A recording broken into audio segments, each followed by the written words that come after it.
Hello everyone, welcome to my channel one step to success. आप सभी का फिर से एक बार स्वागत है और हम सब यहाँ प्रैक्टिस कर रहे हैं बीपीएससी 4.0 मेंस की। यहाँ पर हम प्रिपरेशंस कर रहे हैं। सो चलिए आप सब भी क्लास में ज्वाइन हो जाएंगे और हम स्टार्ट करेंगे आज के सेशन को। और पहला क्वेश्चन आप सभी के सामने है, अपने शिलालेखों में अशोक सामान्यतः किस नाम से जाने जाते हैं?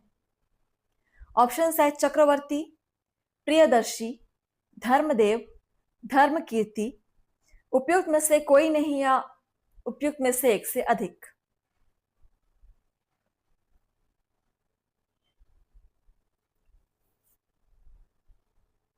अपने शिलालेखों में अशोक सामान्यतः किस नाम से जाने जाते हैं?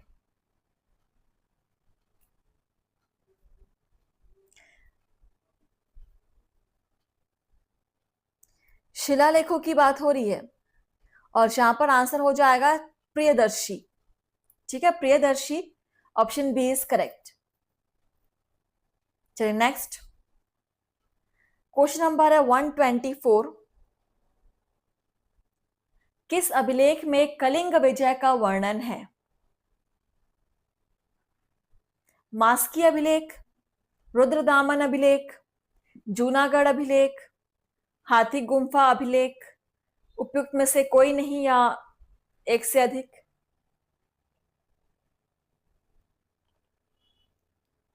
और ये क्वेश्चन बहुत ही इंपॉर्टेंट है। देखिए आपका 66 बीपीएससी प्री, यहाँ पर आंसर दे दिया गया है फ्रेंड्स। सो यहाँ पर देखिए एक से ऑप्शन अधिक ऑप्शंस आपके सही हैं। सो ऑप्शन ए के साथ हम चलेंगे, आंसर यहाँ पर दिया ही हुआ है। चलिए इसको स्किप करते हैं। नेक्स्ट है क्वेश्चन नंबर 25। अशोक के किस अभिलेख में अकाल का उल्लेख है? अकाल या दुर्भिक्ष का उल्लेख है? सोहगोरा, मस्की, सोपारा, कलसी, उपयुक्त में से कोई नहीं या उपयुक्त में से एक से अधिक।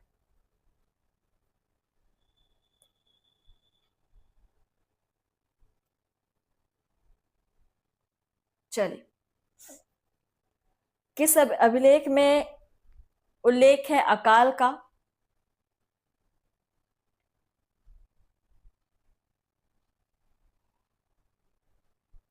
Sohgaura, option first is correct. Sohgaura में उल्लेख है। ठीक है, चलिए नेक्स्ट पढ़ेंगे। हमारा क्वेश्चन नंबर है 26 नंबर क्वेश्चन।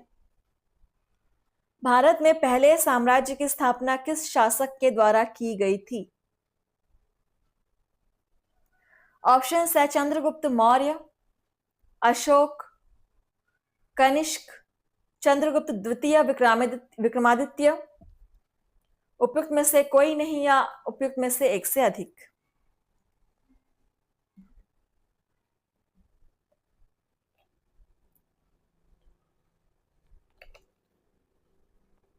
भारत में पहले साम्राज्य की स्थापना किस शासक के द्वारा की गई थी? Chandragupta Maurya. So option first is correct. Chandragupta Maurya के द्वारा ही पहले साम्राज्य की स्थापना की गई थी। चलिए नेक्स्ट क्वेश्चन देखते हैं। सभी चैनल को सब्सक्राइब जरूर कर लीजिएगा, ठीक है? और ये सारे प्रीवियस ईयर क्वेश्चंस आप सॉल्व जरूर करेंगे डेली। 127 नंबर क्वेश्चन है, चंद्रगुप्त मौर्य था एक निरंकुश शासक, एक राजनीतिज्ञ, एक उदार शासक, एक प्रबुद्ध निरंकुश शासक। चंद्रगुप्त मौर्य के चरित्र के बारे में पूछा गया है कि वो किस प्रकार का शासक था।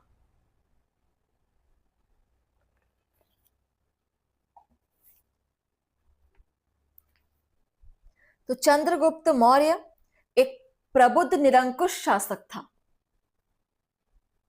ठीक है, एक प्रबुद्ध निरंकुश शासक था। Option D is correct. चलिए नेक्स्ट क्वेश्चन देखते हैं 128 नंबर। प्रसिद्ध ग्रंथ मुद्रा राक्षस के लेखक कौन थे? ऑप्शन है Vishakh Dutt, Kalidas, Shudraka, Rajshekhar.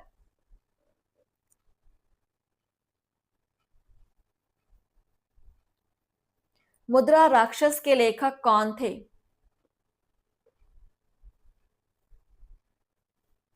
Vishakh Dutt is right answer, option first is correct. छोटे छोटे क्वेश्चंस को आप नोट कर सकते हैं जो आपको लग रहे हैं कि आपको रिवीजन की जरूरत है। अदरवाइज प्लेलिस्ट पर आपको सारे वीडियोस मिल जाएंगे, आप कभी भी यहाँ पर आकर प्रैक्टिस कर सकते हैं। 129 नंबर क्वेश्चन देखिए, किस अभिलेख से यह साबित होता है कि चंद्रगुप्त का प्रभाव पश्चिमी भारत तक फैला हुआ था?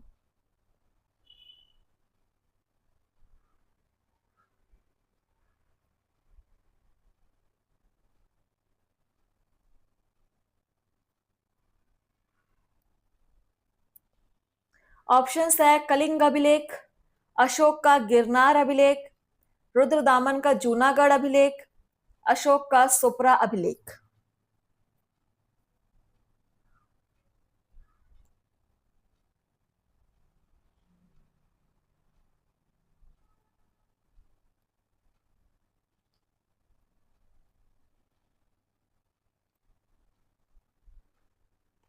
किस अभिलेख से यह साबित होता है कि चंद्रगुप्त का प्रभाव पश्चिमी भारत तक फैला हुआ था?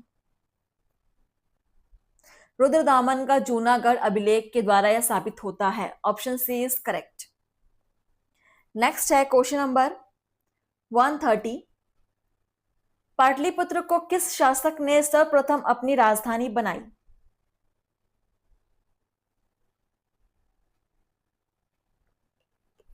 पाटलिपुत्र को किस शासक ने सर्वप्रथम अपनी राजधानी बनाई? ऑप्शन है चंद्रगुप्त मौर्य, अशोक महान, चंद्रगुप्त विक्रमादित्य या कनिष्क।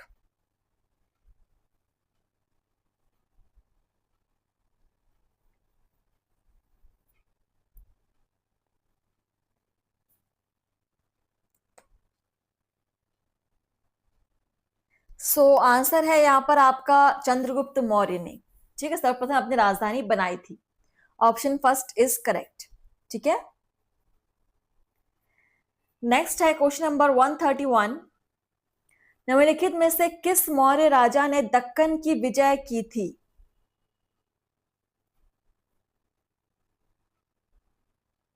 ऑप्शन है Ashok, Chandragupta, Bindusara, Kunal.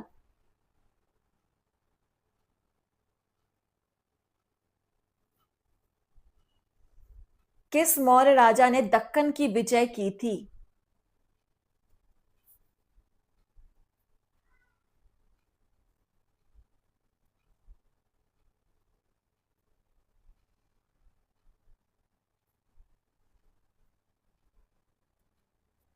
Chandragupta, option B is correct. Chandragupta ने दक्कन की विजय की थी, ठीक है, और ये 46 बीपीएससी में पूछा गया है 2003 एंड 4 में। 132 नंबर क्वेश्चन, जिसके ग्रंथ में चंद्रगुप्त मौर्य का विशिष्ट रूप से वर्णन हुआ है वह है भास, Shudraka, Vishakhadatta, अश्वघोष।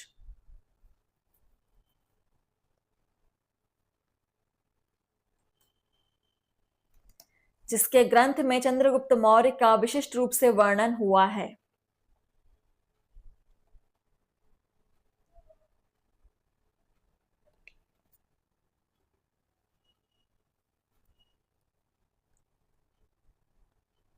Vishakhadatta, option C is correct. ठीक है, ये छोटे छोटे क्वेश्चंस कई बार रिवीजन करने की जरूरत पड़ती है इनको, सो आप जरूर इनको नोट करेंगे, प्रीवियस ईयर क्वेश्चंस है। 133 नंबर क्वेश्चन, कौटिल्य अथवा चाणक्य किस सम्राट का प्रधानमंत्री था? ऑप्शन है चंद्रगुप्त मौर्य, चंद्रगुप्त विक्रमादित्य, समुद्रगुप्त, हर्ष। इस क्वेश्चन में एक और क्वेश्चन छुपा हुआ है कि कौटिल्य अथवा चाणक्य। देखिए, कौटिल्य को ही चाणक्य कहा जाता है या फिर चाणक्य का नाम ही कौटिल्य है।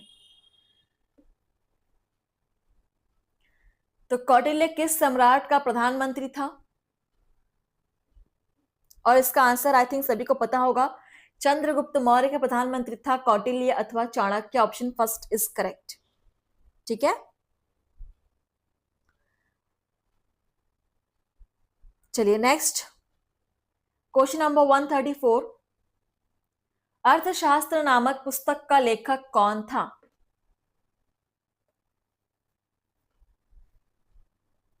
बाणभट्ट, कौटिल्य, कल्हण या विशाखदत्त?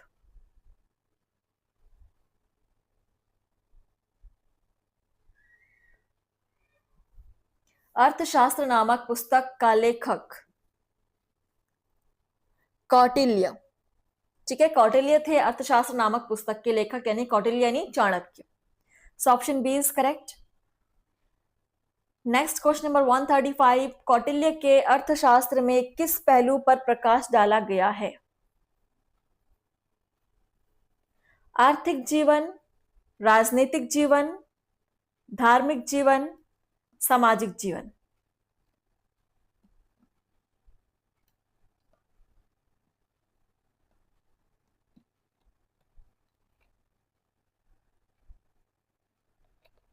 कौटिल्य के अर्थशास्त्र में किस पहलू पर प्रकाश डाला गया है?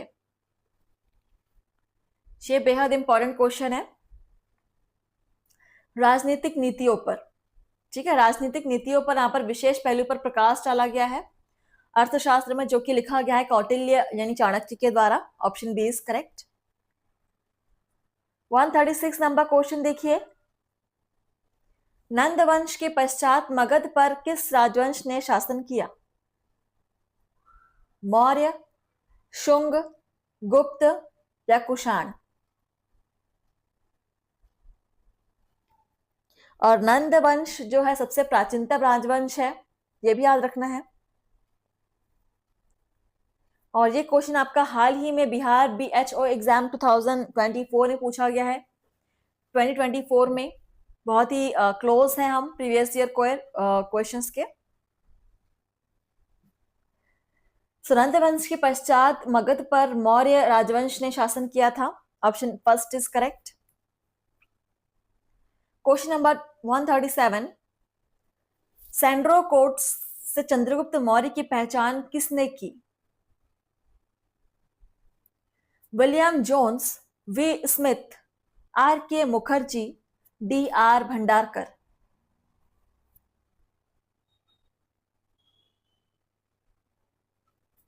सैंड्रो कोट्स से चंद्रगुप्त मौर्य की पहचान किसने की?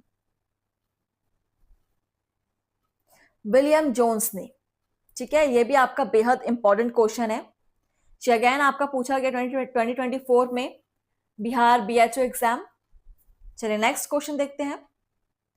138 नंबर क्वेश्चन, कौटिल्य की पुस्तक अर्थशास्त्र किस विषय पर आधारित है? ऑप्शंस है आर्थिक संबंध, शासन कला के सिद्धांत और अभ्यास, विदेश नीति, धन संचय, उपयुक्त में से कोई नहीं या एक से अधिक?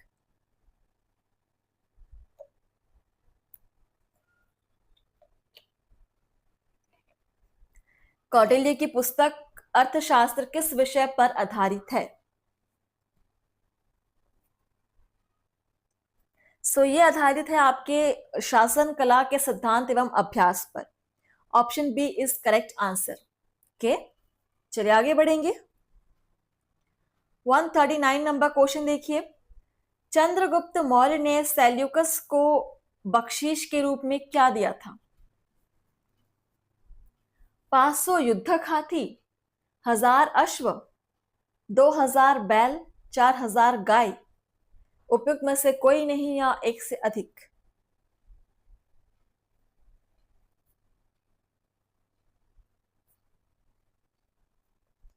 चंद्रगुप्त मौर्य ने सेल्यूकस को बख्शीश के रूप में क्या दिया था? 65th BPSC exam 2019।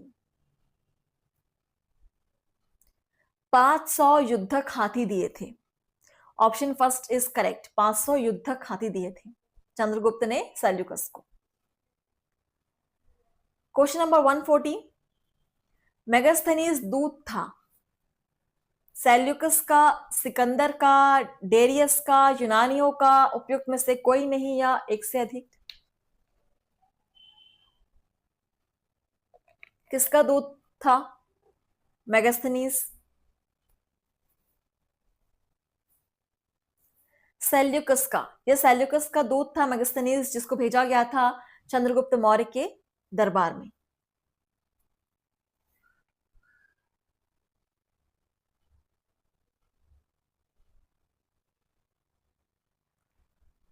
One 141 number question, वह स्रोत जिसमें पाटलिपुत्र के प्रशासन का वर्णन उपलब्ध है वह है दिव्यावदान, अर्थशास्त्र, इंडिका, अशोक के शिलालेख।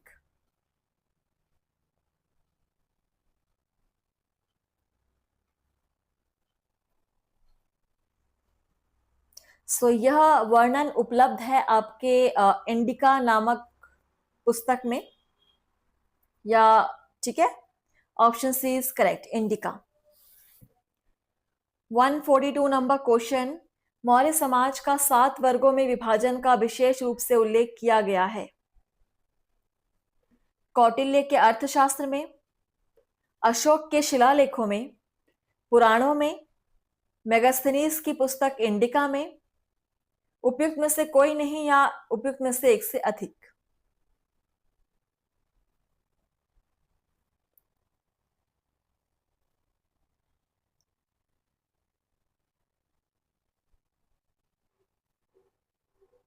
मौर्य समाज के 7 वर्गों में विभाजन का विशेष रूप से जो उल्लेख है वो आपको मिलेगा मेगास्थनीज की पुस्तक इंडिका में। मेगास्थनीज की पुस्तक इंडिका में ऑप्शन डी इज करेक्ट, क्योंकि मेगास्थनीज सबसे पहले मौर्य दरबार में आया था। 143, इंडिका का लेखक कौन था? विष्णुगुप्त, मेगास्थनीज, डाइमेक्स या प्लिनी? कौन है इंडिका के लेखक? Megasthenes, option B is correct. लगातार आपके क्वेश्चन यहां पर मौर्य समाज से ही, मौर्य राजवंश से ही बन रहे हैं। 144 नंबर क्वेश्चन, अशोक के धम्म का मूल संदेश क्या है? राजा के प्रति वफादारी, शांति एवं अहिंसा, बड़ों का सम्मान, धार्मिक सहनशीलता, उपयुक्त में से कोई नहीं या एक से अधिक। अशोक के धम्म का मूल संदेश।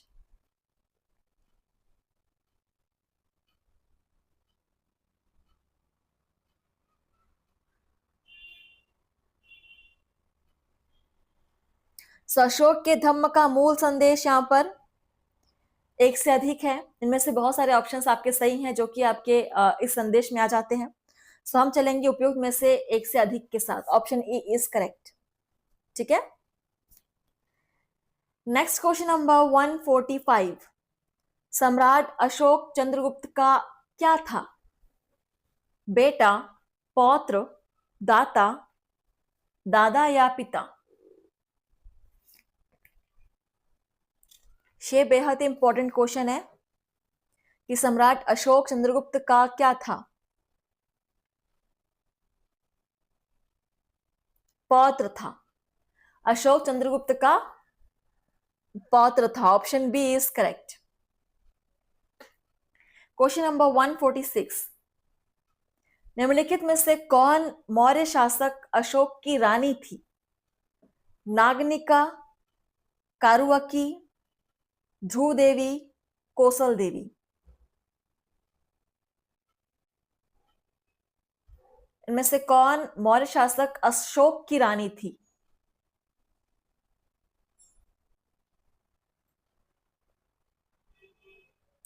कौरवकी। ठीक है, ऑप्शन बी इज करेक्ट, कौरवकी, नाम नोट कर लेंगे। क्वेश्चन नंबर 147, निम्न में से किसके प्रयास से बौद्ध एक वैश्विक धर्म बना? बिंदुसार, अशोक, कनिष्क या हर्ष? आप सब क्लास को अधिक से अधिक शेयर करेंगे। ठीक है, पीपीएससी के प्रीवियस ईयर क्वेश्चंस की सीरीज यहां पर हमने स्टार्ट की है। तो इसका आंसर करेंगे, किसके प्रयास से जो बौद्ध धर्म है वो एक वैश्विक धर्म बना था? अशोक के प्रयास से, option B is correct. Question number 148, निम्नलिखित में से कौन सा क्षेत्र अशोक के साम्राज्य में सम्मिलित नहीं था? अफगानिस्तान, बिहार, श्रीलंका, कलिंग।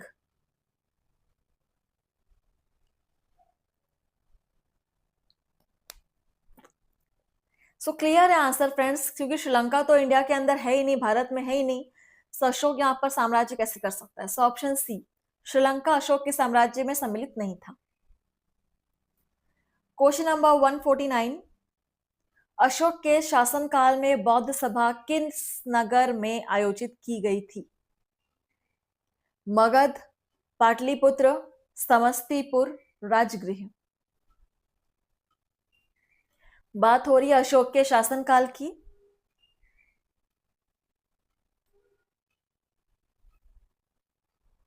अशोक के शासनकाल में बौद्ध सभा किस नगर में आयोजित की गई थी?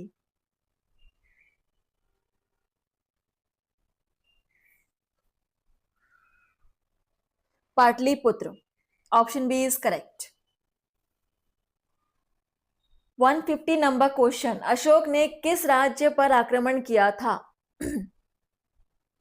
ऑप्शन है काशी, कौशांबी, कलिंग, अंग।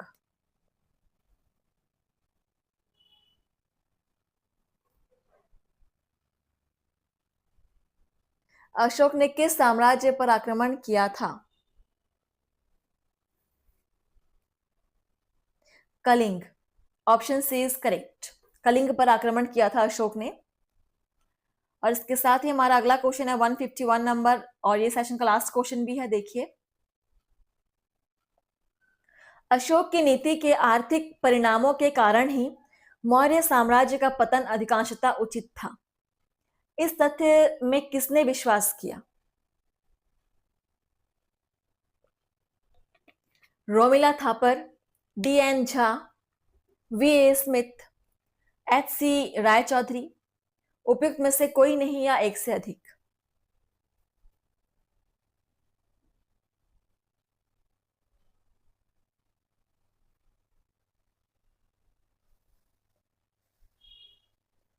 यहां पर आपके एक से अधिक ऑप्शन सही हो सकते हैं, ठीक है, इसलिए हम चलेंगे ऑप्शन ई के साथ। और सेशन को हम यहीं पे स्टॉप कर रहे हैं। इसके आगे के क्वेश्चंस आपको मिलेंगे अगले सेशन में। तब तक के लिए आप लोग वेट कीजिए और पुराने क्वेश्चंस को या आप रिवीजन कीजिए, प्रैक्टिस कीजिए। तो थैंक यू फ्रेंड्स, धन्यवाद। चैनल को लाइक शेयर कमेंट जरूर कीजिएगा। Thank you.